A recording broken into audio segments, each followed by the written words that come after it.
Olá, boa noite, todo mundo que está chegando, sejam bem-vindos, bem-vindas.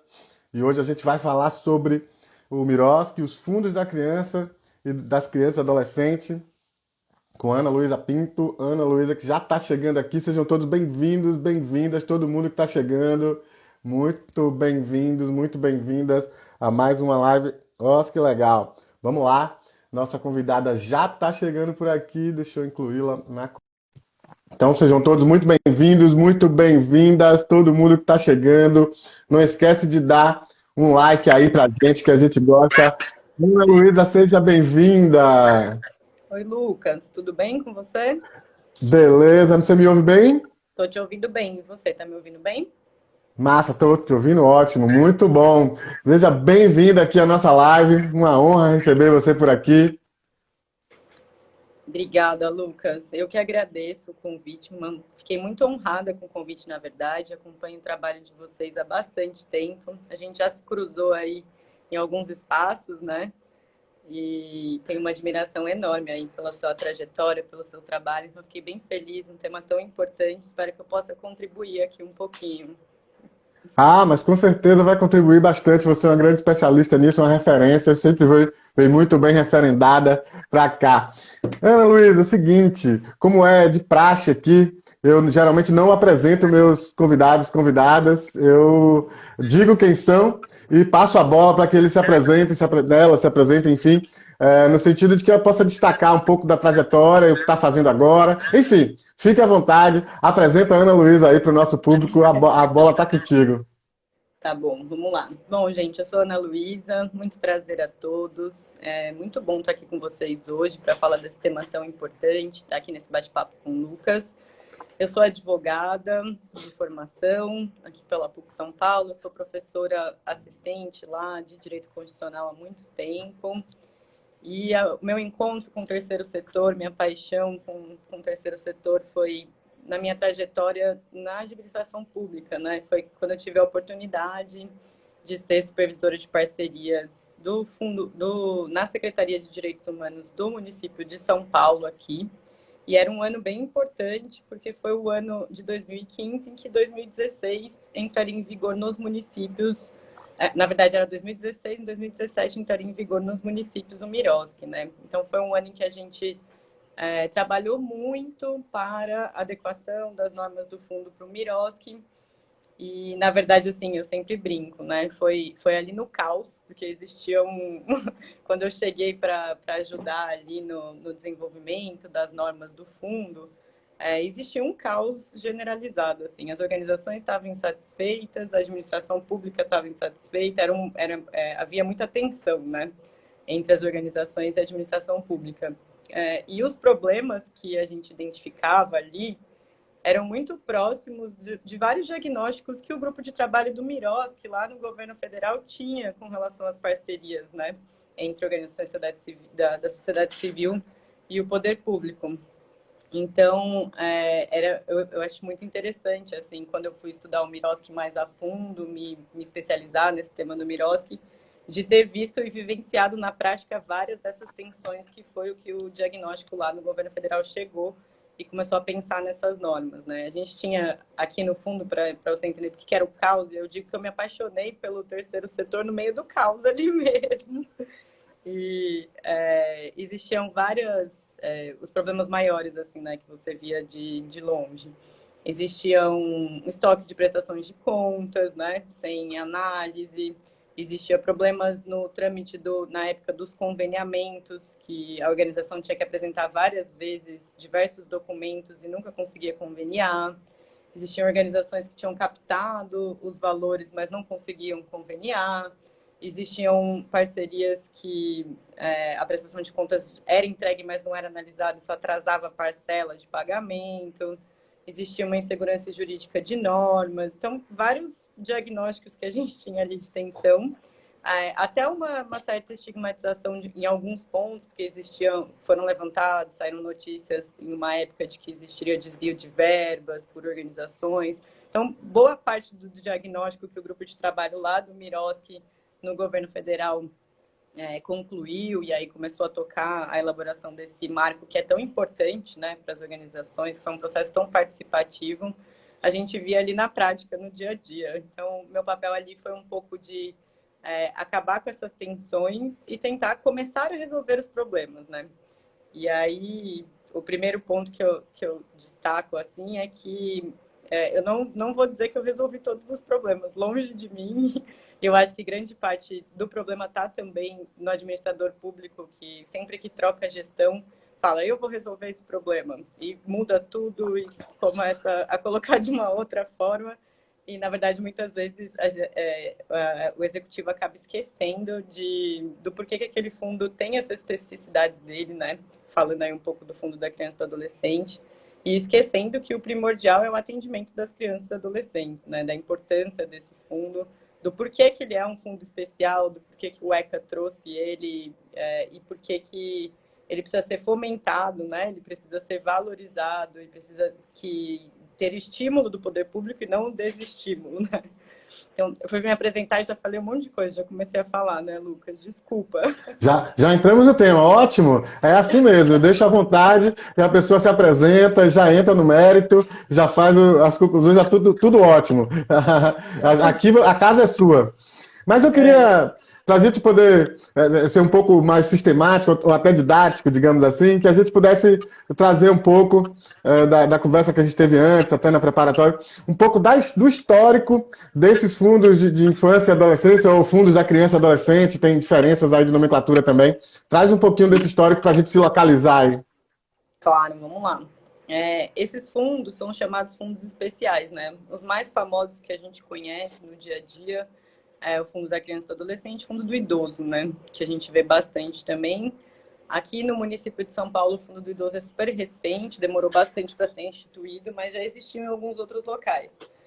O fundo da criança e do adolescente está previsto no ECA, né? Nada mais, não tem nem muito como contextualizar mais do que isso, que é uma grande conquista aí do processo democrático do país, né? De quando a gente vem aí com a Constituição nova, e, enfim, faz parte do processo democrático, tem um estatuto tão importante, tão bom, né? E que deve prevalecer a toda e qualquer outra norma, né? O Estatuto da Criança e do Adolescente, como eu falei, esse princípio da prevalência do interesse da criança e do adolescente, ele está em diversas... Na atuação como advogada aqui, eu vejo isso em diversas situações, né? A gente vai lá para o direito da família, a guarda da criança, sempre tem que pensar no melhor para a criança, para o adolescente.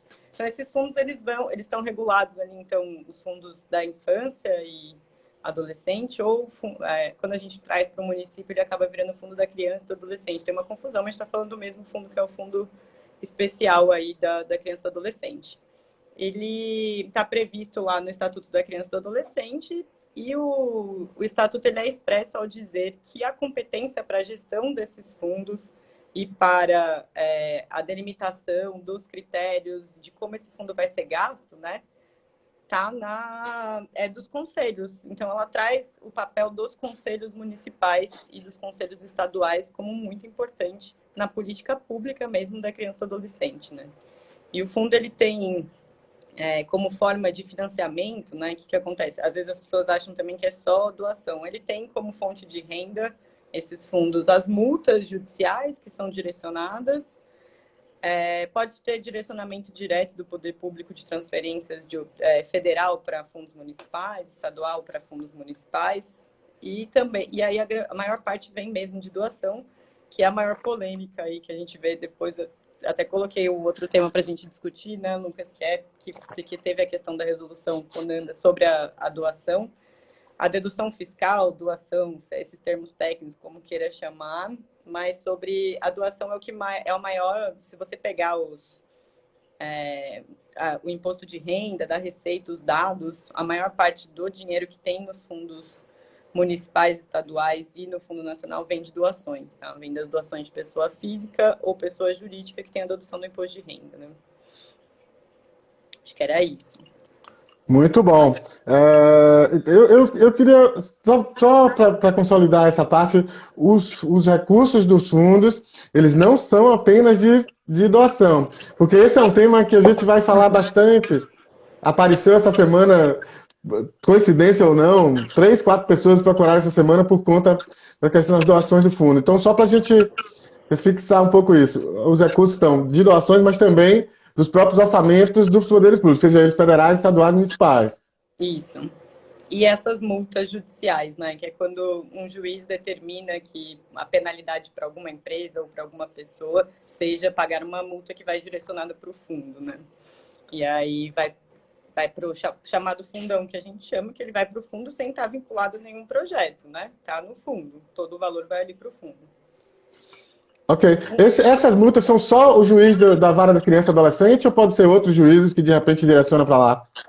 Comumente é na vara da criança e adolescente, mas pode ser outros, tá? A gente tem ações coletivas muitas vezes, e aí o Ministério Público entra com uma ação civil pública, às vezes com o tema da criança e do adolescente, aí a multa é direcionada para esses fundos, tá? Mas pode acontecer de, numa situação, o juiz entender que deve ser determinado para o fundo da criança e do adolescente, não necessariamente ser na vara da criança e do adolescente. Muito bom, muito bem. Queria só aproveitar aqui para dar um alôzinho e dar umas boas-vindas para quem está chegando. Sejam todos bem-vindos, Claro. bem-vindas. Muita gente bacana aqui. A Dai Borges, aqui de Salvador. O Ricardo Melo, que é do Fórum Nacional dos Direitos da Criança e do Adolescente, chegou por aqui também. Thalita Medeiros chegando. A Sandra, que é da ADAS, aqui de Abrantes, né, em Salvador também.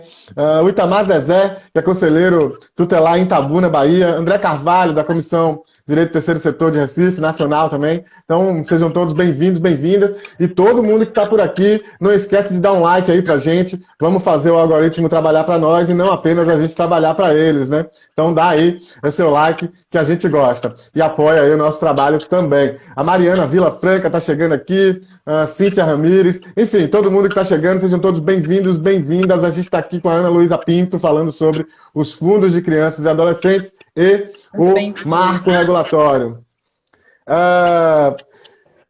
Ana, a gente está falando do ECA, né? A gente falou um pouco do ECA, do Estatuto da Criança e Adolescente, e você chamou um pouco, falou assim, en passant, eu queria que a gente pudesse falar um pouco mais desse artigo 260 do ECA, que é o que trata dos critérios de utilização dos recursos e tal. A gente vai falar um pouco sobre isso, que essas são as perguntas. Fala um pouco mais do conteúdo desse artigo 260 e da competência dos conselhos, né, na fixação de como se utilizar esses recursos. Certo. Esse artigo 260 do ECA, ele na verdade coloca lá, institui como que é a dedução fiscal, né? Então, os limites da dedução fiscal tem lá nos incisos. Então, até 6% para pessoa física e até 1% para pessoa jurídica. Isso se você fizer durante o ano, né? Durante o exercício fiscal, você fizer essa doação. Agora que a gente está chegando perto do imposto de renda, da entrega do imposto de renda, que foi até prorrogado até maio, tem um ponto importante que muitas vezes até as organizações esquecem e o poder público esquecem de fomentar, é que as pessoas podem fazer essa doação diretamente na hora de fazer o imposto de renda também. Esqueci de doar durante o ano, não procurei, quero fazer uma doação agora, eu posso, no meu imposto de renda, selecionar a opção, aí a dedução ela diminui um pouco, o limite fica 3%, mas eu posso fazer direto lá e doar para um fundo. Aí ele vai, como eu falei, não é direcionado, né? Mas ele vai para o fundo da doação. Então, às vezes, é importante também essa mobilização para lembrar as pessoas que elas podem fazer essa doação e receber o retorno em dedução na hora de entregar o imposto de renda, tá? E aí, esse artigo, ele dispõe sobre isso, e um dos parágrafos dele, acho que, assim, na melhor intenção, na linha do que o ECA traz o tempo todo, que é muita autonomia para os conselhos estaduais e municipais para definir a política pública de atenção à criança e adolescente, né?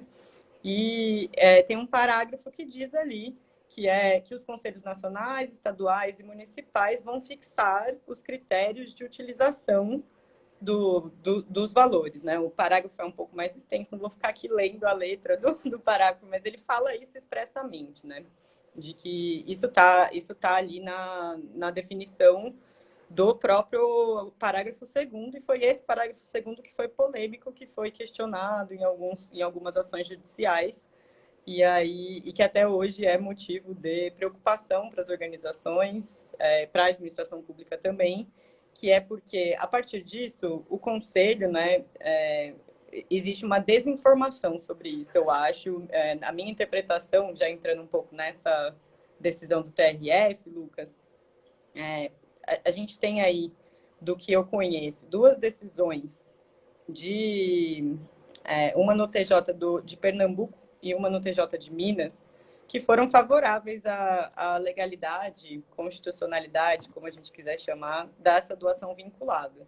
Porque, na verdade, o Conselho, quando ele edita uma resolução, né, como é a resolução Conanda, que daí está falando do Conselho Nacional, do Fundo Nacional, né, quando ele edita essa resolução, ele está fazendo com base nesse artigo da lei, né, do ECA, está fazendo com base no 260, parágrafo 2º, eu tenho a competência para fixar os critérios de utilização dos valores que o fundo tem ali, né.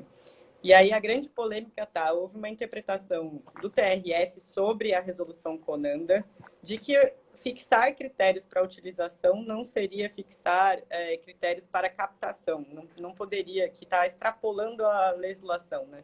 Que eu não poderia dar uma autorização para captação, incentivar a captação.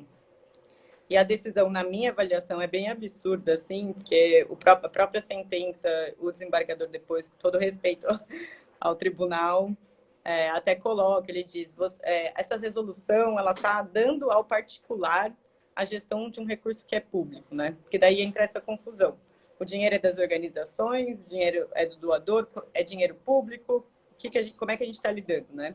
Então, assim, é verdade, a partir do momento porque isso parece bobo, mas aqui a gente tinha isso muito, principalmente nesse momento de tensão que eu te falei, que era entre as organizações e a administração pública, a organização batia lá na porta da secretaria dizendo, esse dinheiro é meu, eu captei esse dinheiro é meu por direito. Ela está certa, né? Ela está certa, ela fez a captação, ela tem um projeto aprovado, e não tem por que a administração pública não viabilizar a parceria, né? Para que ela possa executar esse projeto. É para isso que existe o fundo mesmo, para fomentar, no final, para que as crianças sejam atendidas, né? Por aquele projeto.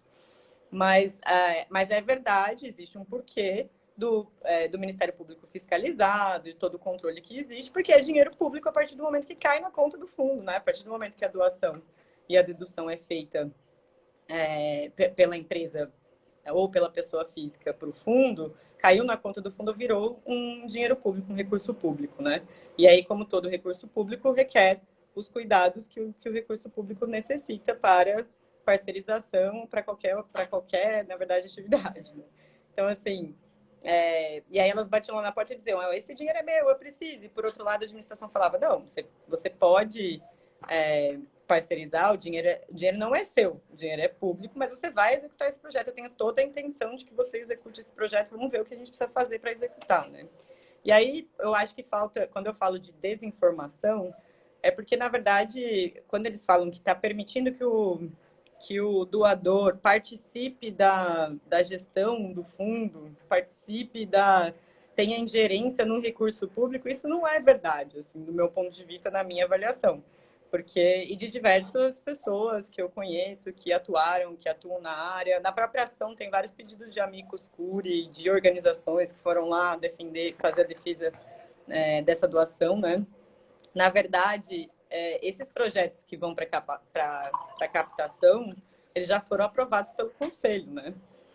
Ele já tem, aí em alguns lugares é chamado de chancela, né? Em alguns lugares é chamado de autorização para captação só, mas eles são aprovados com base nas diretrizes dos planos municipais ou estaduais para criança e adolescente, né? Não é que é um projeto totalmente aleatório que o doador vai lá e diz, quero doar para esse projeto aqui, que não tem nada a ver e tal. Aquele projeto foi aprovado pelo Conselho nas instâncias competentes, através de chamamento público, né? Então, mesmo antes do Miroski, já existia chamada pública para isso, né? Agora, tem mérito, né? Tem mérito no projeto, já aprovado.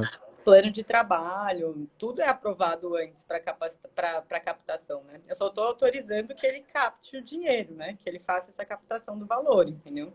Porque, de fato, eu tenho... E aí, aqui em São Paulo, eu já vi em outros fundos, tinha duas formas de editais, né? Um edital é esse, que o projeto vai para captação, Então, eu estou aprovando o seu projeto, ele passa por todas as etapas que o Miroski coloca ali. Mesmo antes do Miroski, né, como eu disse, tinha a chamada pública que já passava por uma... Não era da mesma forma como é hoje, que tem a comissão de seleção, que cumpre os requisitos do Miroski, e daí indica o gestor, todas as coisas que o Miroski traz, os fluxos bem definidos, o que foi bom, positivo, né? Mas já existia uma comissão de seleção que passa pelo conselho, pelo conselho, que é... Por que pelo conselho? Por que é o conselho que decide os projetos? É o conselho que define a política pública, é isso que o ECA diz, né? Então, não tem muito por que questionar. Não, mas o conselho escolheu esse projeto, quem me garante que esse projeto é o correto para ser usado com dinheiro do fundo? O conselho competente, o conselho paritário, que inclusive teve participação da administração pública também, né? Então, assim, me parece uma confusão, uma desinformação mesmo, assim, um problema, porque você não está falando de um direcionamento de dinheiro sem requisito nenhum cumprido, né? Você tem ali todos os requisitos de um chamamento público super rigoroso, inclusive para o projeto ser selecionado para captação, entendeu? E aí ele vai para captação. Pode falar. Muito interessante isso que você traz, Ana. E a gente tem discutido bastante, inclusive aqui no Confoco da Bahia e tudo, sobre a própria natureza do Miroski, né? Quando perguntam, Lucas, o Miroski tem quanto para fazer parceria? Não, o Miroski não tem nada. O Miroski é um meio, né? É só um instrumento para a parceria. É que regulamenta a parceria. Quem tem que ter é a política fim, a política setorial.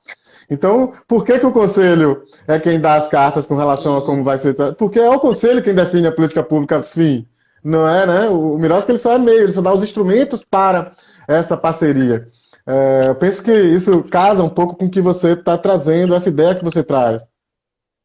Sim, é isso. E na minha avaliação não existe outro órgão competente para fazer essa análise do que o Conselho Municipal, o Conselho Estadual de Política Pública, porque ela que existe a questão do interesse local ali também, né, das especificidades do local. Então, certamente, a política para a criança e adolescente da Bahia, de Salvador, Bahia, vai ser diferente da de São Paulo, capital. E aí tem as suas especificidades. Quem é competente para definir qual a melhor política, qual o melhor projeto, qual a melhor situação? É o Conselho que entende, que planejou a política pública, que está ali no dia a dia mesmo, né? Então, muito bacana. Me muito parece bacana, né? Um equívoco enorme que desincentiva, né? E aí, por isso que foi proposto um projeto de lei também, tá? Em 2018, depois dessa decisão, foi proposto um projeto de lei que visa sanar essa dúvida, né? Que o projeto de lei, já que a questão do TRF, dos desembargadores, quando decidiram, foi de que não existia previsão legal para captação, esse projeto de lei ele tenta regulamentar isso, né? Incluir ali no ECA mesmo, fazer uma alteração, colocando especificamente que vai ter a captação. Até o projeto inicial, ele previa que uma porcentagem específica que dessa captação, um valor ia para o fundo, né? Obrigatoriamente. Se eu não me engano, acho que 20% do valor captado ia para o fundo obrigatoriamente. E aí ele já passou por uma comissão, essa comissão aprovou um substitutivo do projeto, que não tem esse limite, porque no parecer ela até fala, não faz sentido eu instituir esse limite no ECA. Quem vai instituir esse limite também de quanto vai para o fundo são os conselhos. É mais uma vez dando autonomia para os conselhos, né? Muito bom. Deve-se respeitar a autonomia dos conselhos. Penso que deve ser isso por princípio. Eu queria só aproveitar aqui, cumprimentar todo mundo que está chegando mais uma vez, Ana Clara Rocha, pessoal de Paracuru, Célio Rocha também, a Laís Terto Vieira, que é sua amiga, já deu um oi para você aqui, um tchauzinho. O Barba também do Distrito Federal, ele que é o Barba na Rua, faz um projeto social muito bacana, um guerreiro no Distrito Federal. Um abraço para você aí, Barba, e todo mundo do Distrito Federal. Queria, então, só falar para todo mundo, aproveitar essa paradinha e dizer uma coisa para vocês. Não cai o dedo se você der um like aí pra gente, viu? Aperta aí aquele coraçãozinho que fica ali embaixo, tá bem? Vamos fazer esse algoritmo trabalhar para nós e não a gente trabalhar para o algoritmo. Eu garanto para vocês, não vai cair o dedo, tá bom? Então dá aí esse coraçãozinho para todos nós. Olha aqui, o Lucas Barbosa está dizendo que é do CMDCA de Arthur Nogueira, São Paulo. Muito bom, Lucas. Seja bem-vindo, você e todos mais conselheiros, conselheiras, tutelares. ou dos conselhos aqui presentes. O pessoal de Paracuru está perguntando se está no YouTube. Não está ainda no YouTube, só aqui pelo Instagram. E depois as lives ficam gravadas aqui no Instagram e lá no YouTube também ficam disponíveis para quem quiser assistir depois, tá bom? Então tá aí o registro, as lives ficam gravadas e a gente sobe elas para o YouTube daqui a pouco, quando termina, ou no máximo até amanhã pela manhã. Então, obrigado aí, gente. Aí sim, finalmente o pessoal acordou aí no dedinho, né? Tá todo mundo, então, dando like. Obrigado, gente. Sejam todos bem-vindos, bem-vindas. Bom, vou retomar aqui a conversa com a Ana. Existe uma dúvida, né? Como a gente estava colocando aqui, um desconhecimento muito grande por parte dos conselhos, de um modo geral. E tem uma outra coisa que é essa dúvida que se tem muito, que se pergunta, quem é o ordenador de despesa, né? Tá bom, é o conselho quem faz todo o procedimento, mas na hora de executar, quem executa é a secretaria, e aí é um outro procedimento, de repente se faz tudo no conselho, chega na secretaria e diz, não é assim não, vai ter que refazer e tal, então fica esse choque entre a secretaria, né, entre o executivo, a qual aquele fundo está vinculado, e o próprio fundo. Então, fala um pouquinho pra gente desse cenário, desse desconhecimento, enfim. Esse é um ponto super polêmico mesmo, Lucas. Aqui existia isso, como eu falei lá no comecinho, até por existir a tensão também era difícil, porque do lado do administrador público ele dizia assim, tá bom, o conselho vai aprovar, o conselho vai fiscalizar, mas sou eu que assino e sou eu que sou responsabilizado por essa parceria nas fiscalizações, né? Quando vem o Ministério Público não vai até o conselho, atrás do conselheiro que aprovou, que está ali, vai atrás do secretário que assinou aquele termo de parceria e tal, né? Nesse sentido, eu acho que o Miroski foi ótimo, porque trouxe maior segurança, como era esperado, maior segurança jurídica para essas parcerias, né? Ao até trazer os parâmetros para o termo, como é que tem sido feito aquilo e tal. E aí, como é que essa parceria tem que ser executada, a fiscalização, né? Sobre isso, do ordenador de despesas e tal, e essa coisa entre tá na secretaria, tá no conselho, tá na organização, essa confusão, eu sempre brinco, né? Quando eu saí da prefeitura e fui advogar para o terceiro setor, especialmente ali, eu encontrei várias das organizações que parcerizavam comigo, que parcerizavam com a secretaria ali no CMDCA, né? E aí elas diziam sempre assim, doutor, agora está do nosso lado, agora está do nosso lado, agora está do nosso lado. E aí eu sempre respondia, não, eu sempre estive do lado de vocês, porque é uma parceria, né? A parceria não pressupõe dois lados, né? O lado de cá, o lado daí.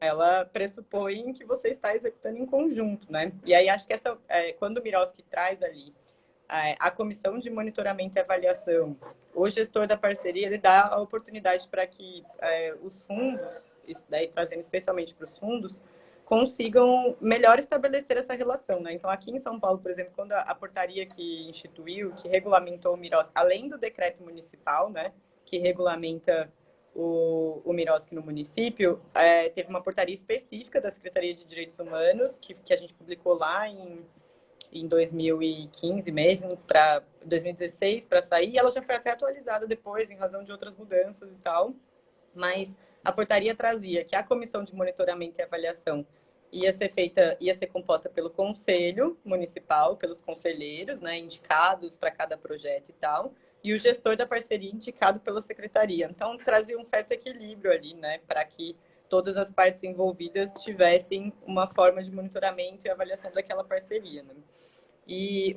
Mas, de fato, a gestão financeira do fundo aqui em São Paulo, daí você tem que analisar a normativa de cada local, né? De cada lei que instituiu o fundo municipal, estadual, cada resolução, cada portaria. Aqui, a gestão financeira, ela está vinculada à Secretaria de Direitos Humanos, no caso, em São Paulo, né? Então, não tinha como fugir disso. O Conselho não.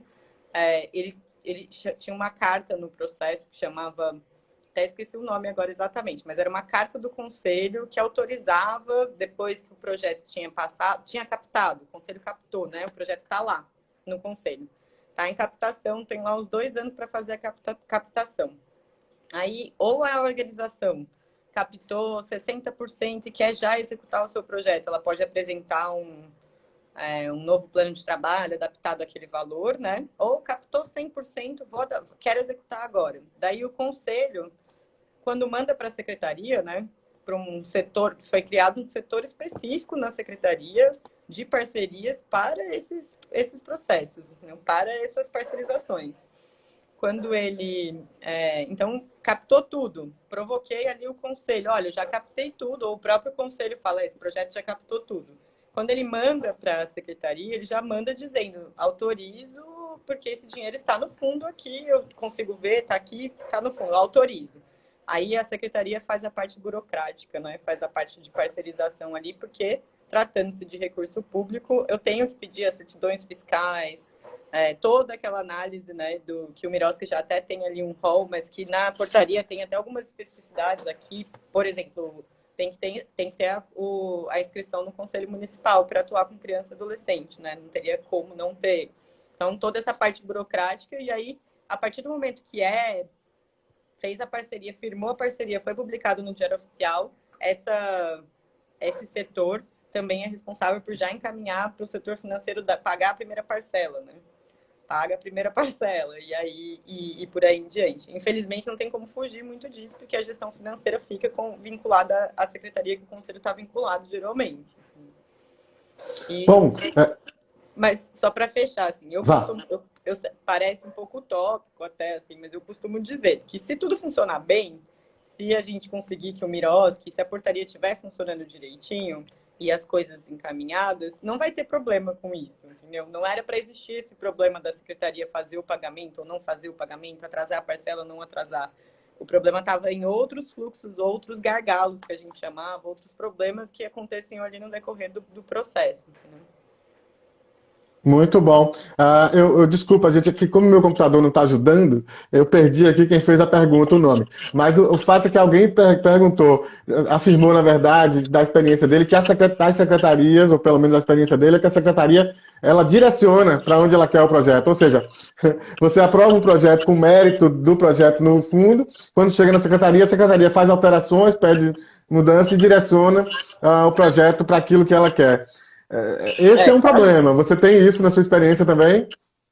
Não, aqui isso não acontecia, né? Quando eu até comecei a falar e não falei disso. Existiam dois tipos de editais, né? Tinha um edital que poderia ser feito, que seria a secretaria definir o projeto, né? Que daí seria mais próximo de colaboração até do que de fomento, mas Isso. A secretaria define, olha, eu tenho esse projeto aqui, vamos fazer uma classificação das organizações, mas do contrário, sendo fomento, a secretaria não poderia interferir no projeto, nem colocar como condicionante, olha só, você só vai poder executar seu projeto se você fizer isso que eu estou pedindo, isso, não deveria.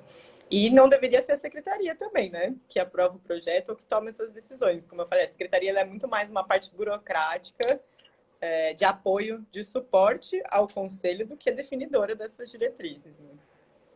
Muito bacana. Bons esclarecimentos aí. Quem atua com criança e adolescente, é bom ficar bem atento. A Ana Luísa está trazendo dicas preciosas por aqui. Eu queria só cumprimentar aqui, Ana, mais uma vez, que tem muita gente chegando por aqui. Claro. Nailton Cazumbá, queridão, referência nossa aí, contador.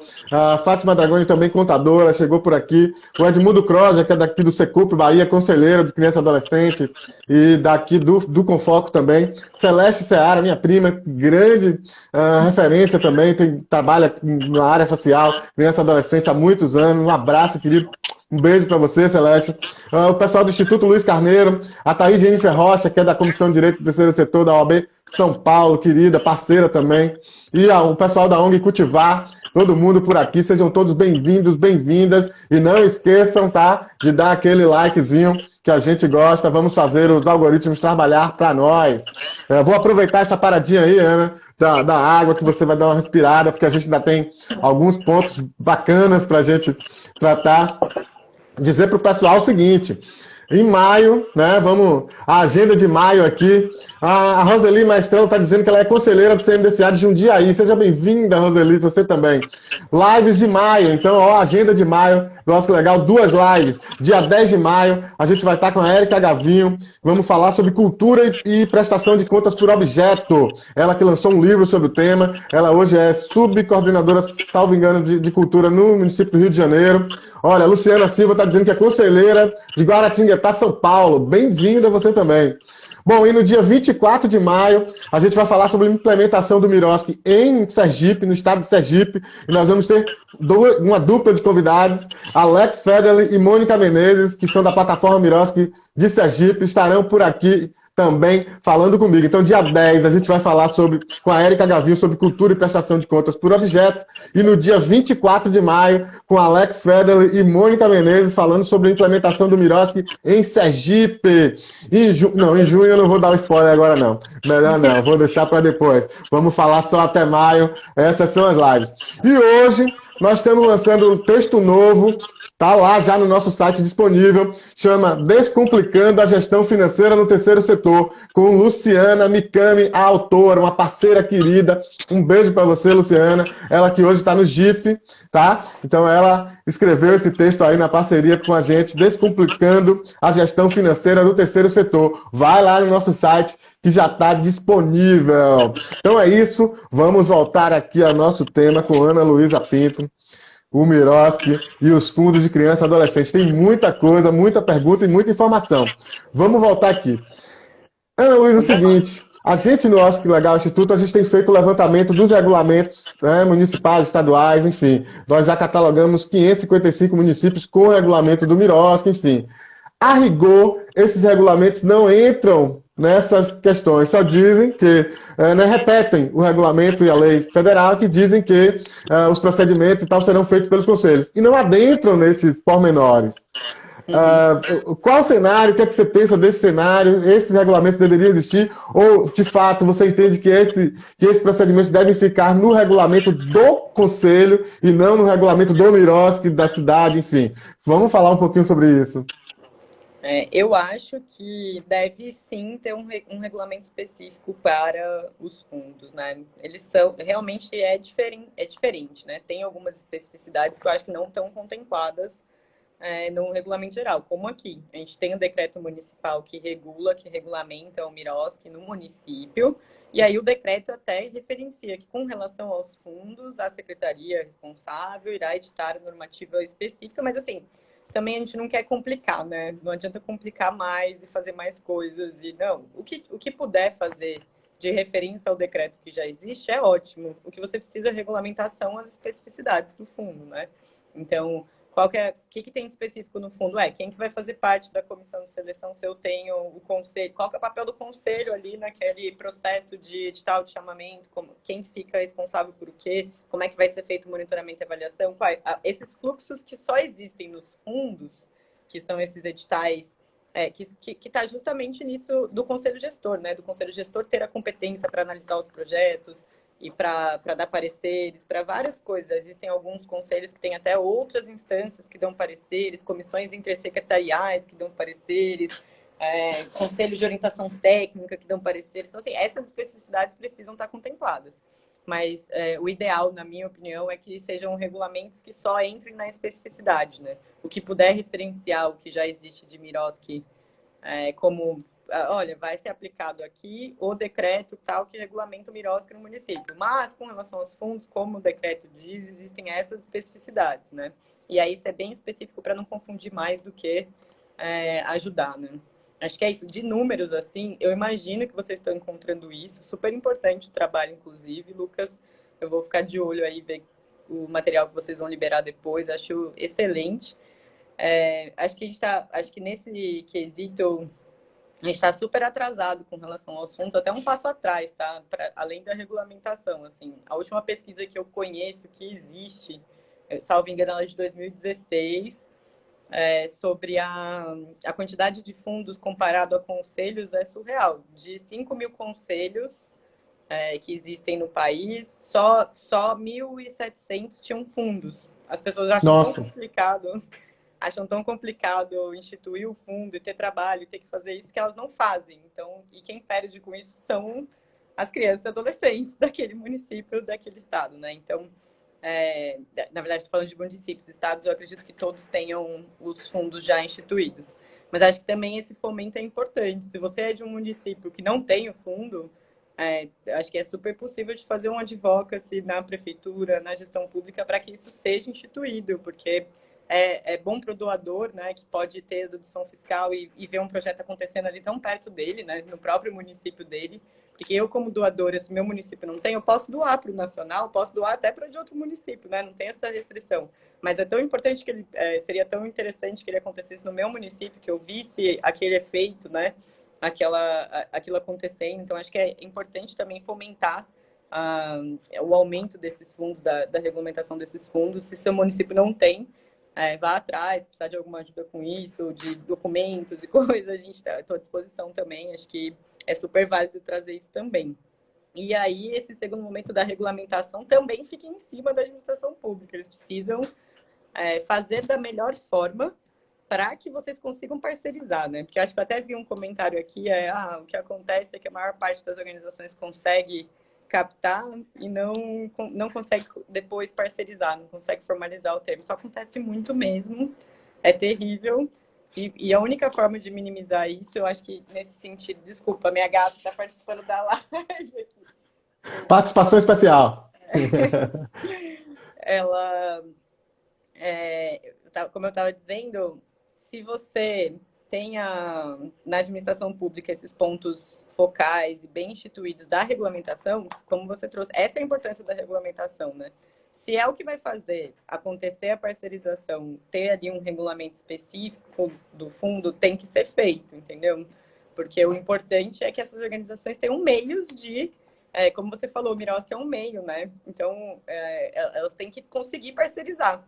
Então, se você tem ali, e isso aconteceu, acontece muito em município pequeno, menor. Não, acontecia aqui em São Paulo. Quando eu cheguei, o edital, como eu disse, era 2015, o edital de 2014 não tinha nenhuma organização parcerizada ainda, já com 100% captado.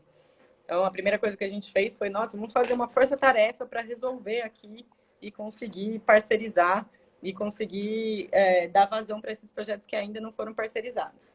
Mas não adianta fazer força-tarefa sempre, né? A solução está em você regulamentar, ter uma boa regulamentação, uma boa implementação do Miros, que eu realmente acredito que se existe uma boa implementação do Miros, que você consegue eliminar ou minimizar boa parte desses gargalos. E aí você consegue ter um fluxo, né? Que a própria lei, quando ela traz ali aquele fluxo todo para a celebração já instituído, as normas bem estipuladas e tal, você consegue parcerizar mais fácil, entendeu? Muito bom. Vou fazer uma pergunta, então, que chegou aqui da Luciana Silva. Ela diz o seguinte: se a OSCE captou o recurso, o CMDCA aprovou para que seja liberado para o projeto, né, começar, e o gestor, no papel do secretário ali, enfim, na secretaria, não libera, o que é que a organização e o CMDCA podem fazer? Boa pergunta. Excelente pergunta.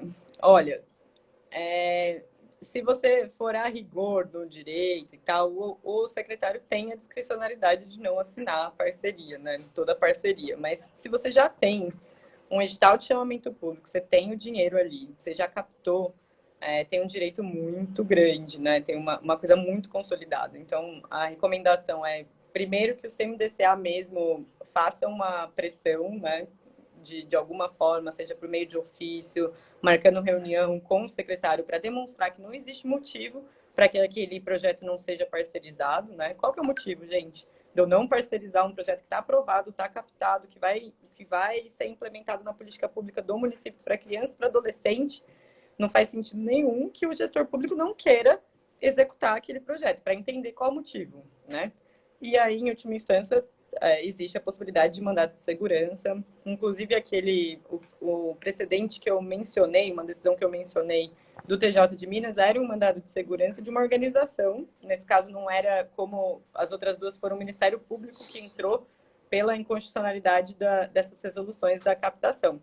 Lá em Minas não, era uma organização que entrou com mandado de segurança querendo parcerizar, dizendo eu captei e estão me dizendo que eu não posso parcerizar. Entrou com mandado de segurança e conseguiu parcerizar. Mas o judicial é sempre a pior via, né?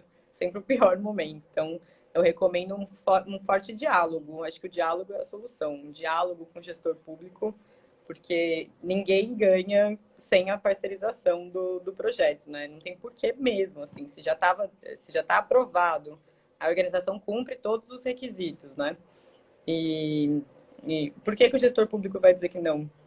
E aí você entra nessa questão, né? O conselho tem autonomia. Muitas vezes isso acontece nesse embate, né? Quem tem mais poder, quem pode, quem desiste. E aí a gente tem que tentar evitar essas nuances, né? Na minha opinião. Tem que ser, o projeto precisa ser executado porque ele vai ser ótimo para a população, para crianças, para o adolescente, vai contribuir positivamente. Isso tudo está no plano de trabalho, né? Por isso que eu acho que o Miroski foi tão positivo também, porque não tem como hoje, se um projeto ser aprovado e passar por todos os trâmites de acordo com o Miroski e tá mal instruído, entendeu? Na minha avaliação. Quer dizer, tem como sempre tem, né?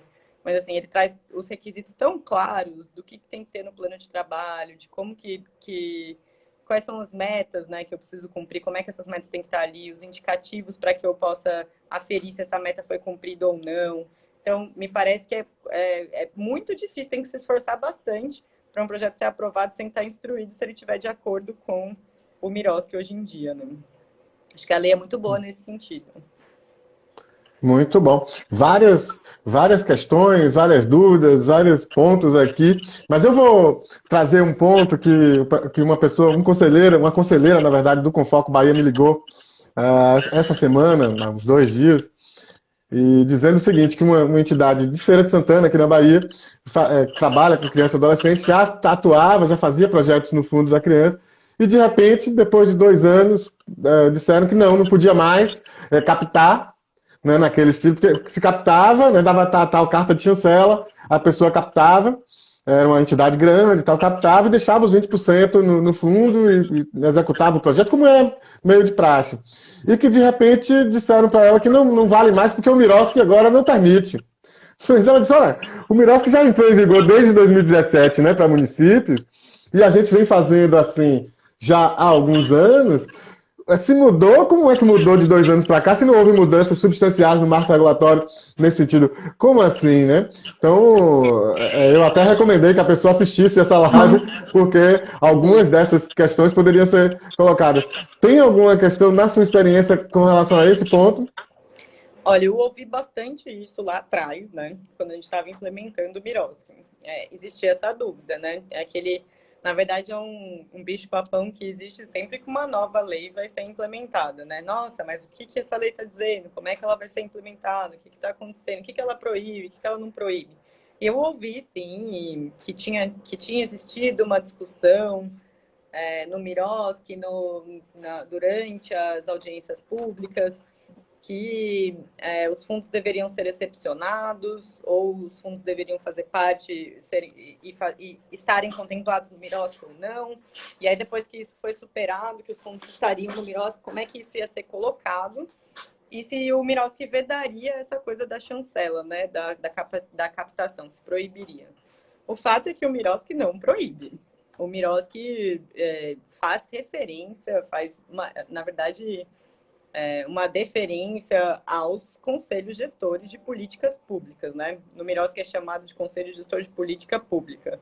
E diz que esses conselhos vão ter autonomia para para regulamentar e no melhor exercício aí da parcerização específica para esses conselhos, e não veda, entendeu? Então é estranho, acho que é bom checar. Como assim o Miroski tá vedando a captação? Me explique melhor, no caso concreto especificamente. Né? Me explique melhor qual a regulamentação. Pode ser uma interpretação equivocada do município, né? O município pode estar fazendo uma implementação do Miroski completamente equivocada, uma interpretação. E aí tem vários subsídios para que isso... Porque aí, Lucas, você entra numa questão que é o seguinte. Como você teve essa decisão do TRF, né? Hoje você entra lá no Conselho do CONANDA. Acho que a gente até viu essa discussão num grupo de WhatsApp esses dias. Tem lá, olha, os artigos 12 e 13 estão inválidos por força de decisão judicial, em letras garrafais, né? E querendo dizer, você não pode captar recursos, está vedado e tal. E aí você acaba gerando uma insegurança para o administrador público, né? Tem um manual do Ministério Público também, do Conselho Nacional do Ministério Público, que diz que a adoção vinculada não é permitida, né? Então, assim, primeiro ponto, essa decisão foi questionada por meio do recurso cabível, que é um recurso especial.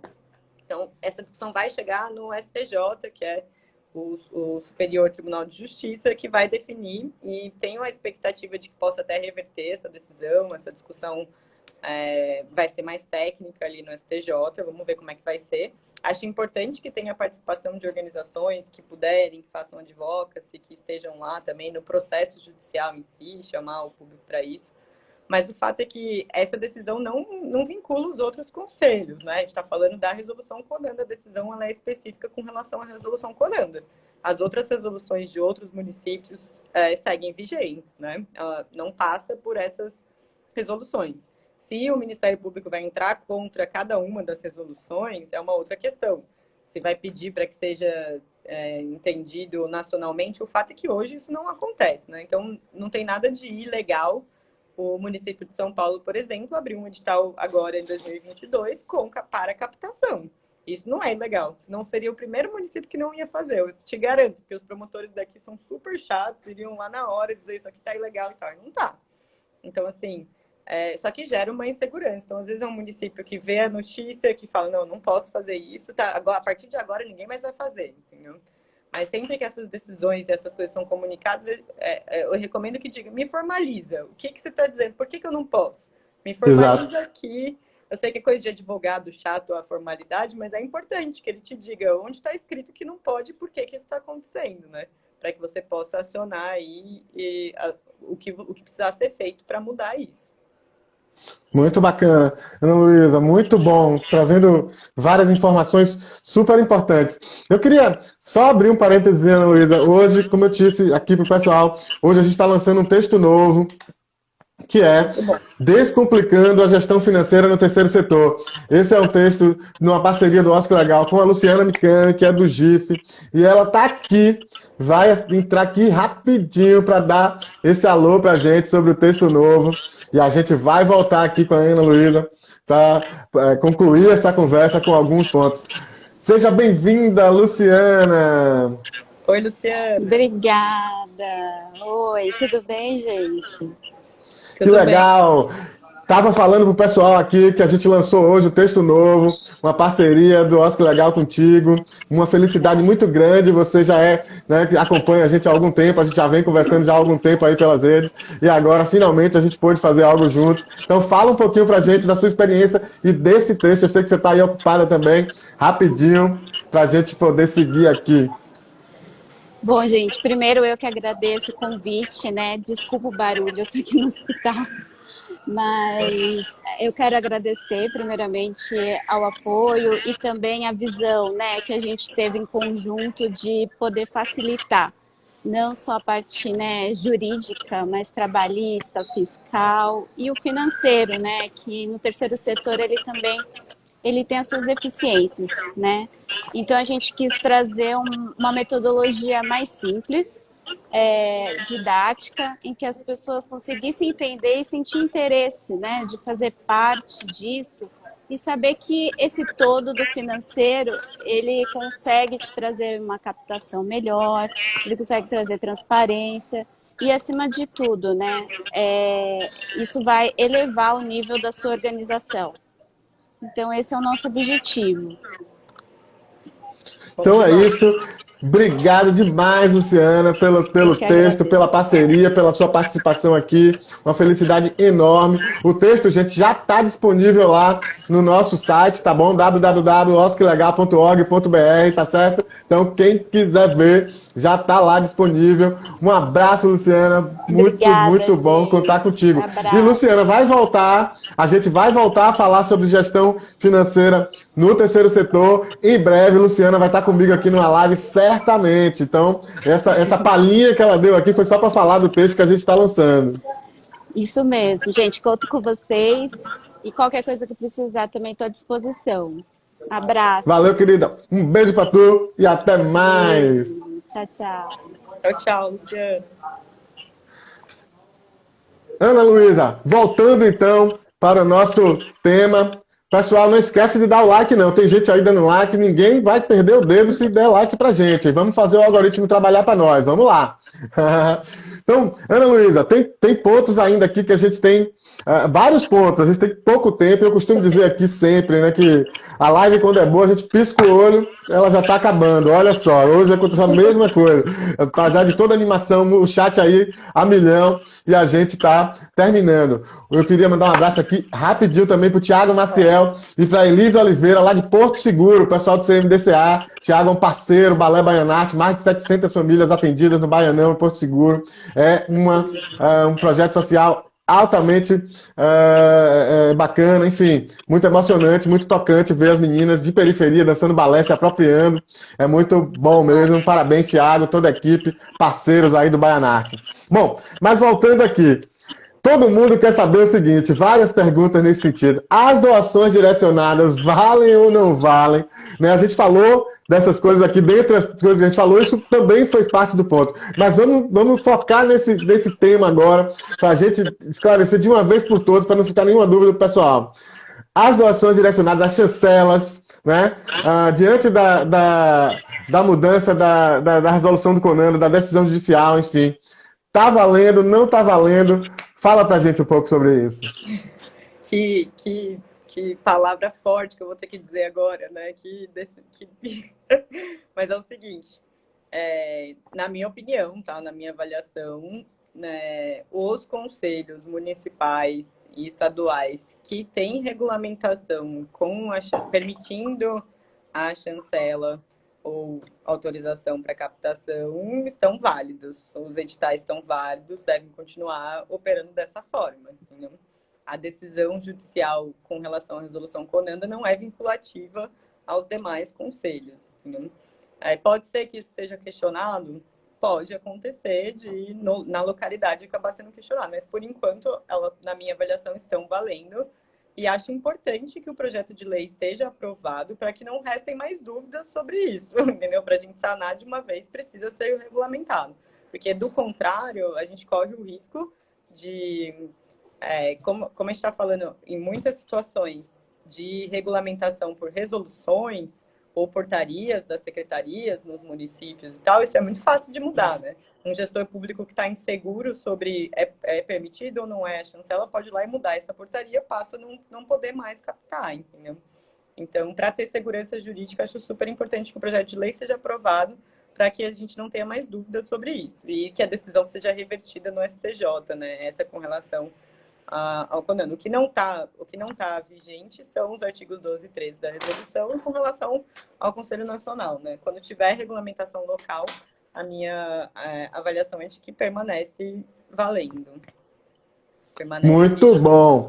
Muito bom. Aquela conversa que eu ouvi lá de Feira de Santana não cabe. É preciso ir a fundo nisso, saber qual foi a decisão, o que é que foi, qual o embasamento legal, normativo para essas negativas ou para ser aprovado. É importante, então, acompanhar essas questões, então, gente. Nesses casos concretos, pode ser que já tenha, por exemplo, uma atuação do Ministério Público Local, que ficou sabendo, que é isso, como eu disse, uma decisão dessa acaba gerando um movimento por parte de outros ministérios públicos que vão questionar as resoluções estaduais, municipais. Então, pode ser que no caso concreto exista já alguma determinação de que aquela resolução seja suspensa, entendeu? Precisa avaliar. E para sanar essa insegurança jurídica, a aprovação do projeto de lei e o acompanhamento no STJ dessa decisão. Você repete o projeto de lei? Oi? O projeto de lei? O projeto de lei número 10, deixa eu ver aqui. 10.433 de 2018. Ele vai ser aprovado só pelas comissões, não vai precisar passar pelo plenário, e ele já passou por 2 das comissões, pela de Seguridade Social e Família, pela de Finanças e Tributação. Ele falta ser aprovado pela CCJ. Passando pela de Justiça, vai direto para o Senado para ser sancionado, né? Então, assim, acho super importante não deixar esse projeto morrer para sanar de uma vez por dúvida essa insegurança jurídica. Por quê? Porque é muito importante essa doação direcionada, gente. No dia a dia das organizações, a gente sabe que faz muita diferença o doador poder entrar lá, ver o projeto e falar que quero doar para esse projeto, entendeu? E não há motivo para que isso não aconteça, na minha avaliação. Não há, se você for falar o juridiquês ali, do que tem na decisão, eles falam que fere o princípio da legalidade, que fere o princípio da impessoalidade. Eu não acho, porque na minha avaliação, você, como eu falei, aqueles projetos que estão ali aprovados já passaram por um crivo de um edital, entendeu? Então, você não está ferindo o princípio da legalidade nem da impessoalidade. Acho que isso precisa ser feito logo, porque na linha do que você falou, Lucas, agora, de um projeto lindo que você viu e tal, para mim, o mais emocionante aqui era ir ver os projetos acontecendo, né? Quando você vai lá e vê o projeto acontecendo, é muito emocionante. Você entende, acho que talvez esses desembargadores lá do TRF deveriam ir visitar alguns desses projetos para que eles entendessem a dimensão e a importância que tem os fundos locais e esses projetos, né? São muito bonitos, fazem uma diferença enorme na vida dessas crianças, desses adolescentes, mudam as vidas mesmo. Então, é preciso um olhar e uma atenção para isso. Muito bom. A gente está caminhando para o final e eu queria que você desse, de repente, uma dica. Tem muitas organizações, muitos conselheiros aqui, muita gente que atua com criança e adolescente. Hoje, realmente, a gente está com um público muito interessante, o chat super movimentado. E eu queria que você desse uma dica, então, para essas organizações que estão criança e adolescente, que estão pleiteando projetos ou que pretendem pleitear projetos. Qual a dica que você dá, especialmente pensando em pequenas organizações que estão aí espalhadas por esse Brasil inteiro? Então, acho que 2 dicas. A primeira é diálogo. Acho que o diálogo com o poder público é muito importante para que essas parcerias ocorram bem. Não adianta... lógico que em alguns momentos a gente precisa ir para um embate e tal, mas tudo que, quando puder e estiver ainda uma via aberta de diálogo, e hoje com a lei que a gente tem, com o Miroski, com uma boa implementação da lei, é possível que essas parcerias saiam de uma forma boa, correta, sejam executadas, que todo mundo se beneficie através desse termo que eu tanto falo, né? Uma parceria. Então, não é para ter esse embate. Então, acho que diálogo é muito importante. E a segunda questão é não desistam, porque eu também vi, infelizmente, muitas organizações desistindo por conta dessa burocracia e de serem esmagadas pelo poder público que não quer parcerizar, que não quer, como você relatou aqui. Então, não desistam, porque vocês são muito importantes.